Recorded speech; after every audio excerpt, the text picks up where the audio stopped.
বিশ্বজুড়ে বাড়ছে যুদ্ধের ঝনঝনানি। মধ্যপ্রাচ্য থেকে শুরু করে ইউরোপ প্রতিটি কোণেই বাড়ছে যুদ্ধের দামামা। এমন পরিস্থিতিতে পরাশক্তিগুলো মেতে উঠেছে সমরাস্ত্র উৎপাদন আর বাণিজ্যের প্রতিযোগিতায়। নিজেকে তৈরি করছে সম্ভাব্য যুদ্ধে এগিয়ে থাকার মূল শক্তি হিসেবে প্রতিষ্ঠিত করতে।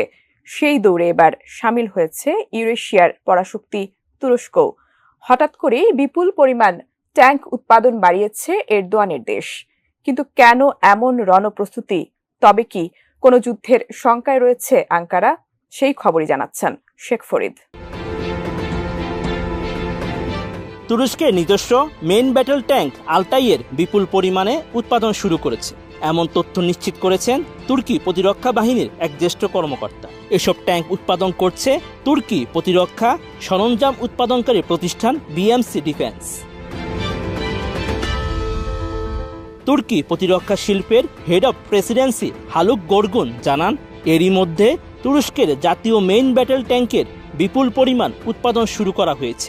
অনেক দেশেই এ প্রকল্পে অংশীদারিত্ব নিতে প্রস্তুত। তাদের সঙ্গে আলোচনা চালিয়ে যাচ্ছে আঙ্কারা। তুর্কি এ কর্মকর্তা আরও জানান, বিএমসি আধুনিক যুদ্ধ কৌশল ও সমরাঙ্গনের চাহিদা অনুযায়ী আলতাই ট্যাঙ্কের আধুনিকায়ন করেছে, যা ট্যাঙ্কটির ধ্বংস ক্ষমতা ও স্থায়িত্ব বহুগুণে বাড়িয়ে তুলেছে। একই সঙ্গে তুরস্ক তার নির্মাণাধীন বিমানবাহী রণতরীর জন্য ড্রোনের সফল টেক অফ টেস্টও সম্পন্ন করেছে।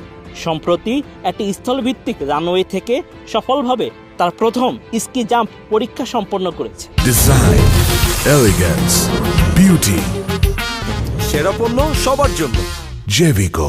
বাইকার টেকনোলজিসের শেয়ার করা একটি ভিডিওতে দেখা গেছে ড্রোনটি উত্তর পশ্চিম তুরস্কের অ্যাডিনে অবস্থিত একটি রানওয়ে থেকে আকাশে ডানা মেলে।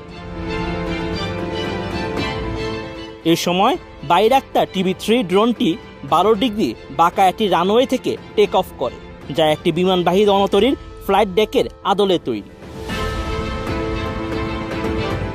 ড্রোনের পাশাপাশি সামরিক ড্রোন ক্যামেরাও উন্নত করেছে তুরস্ক।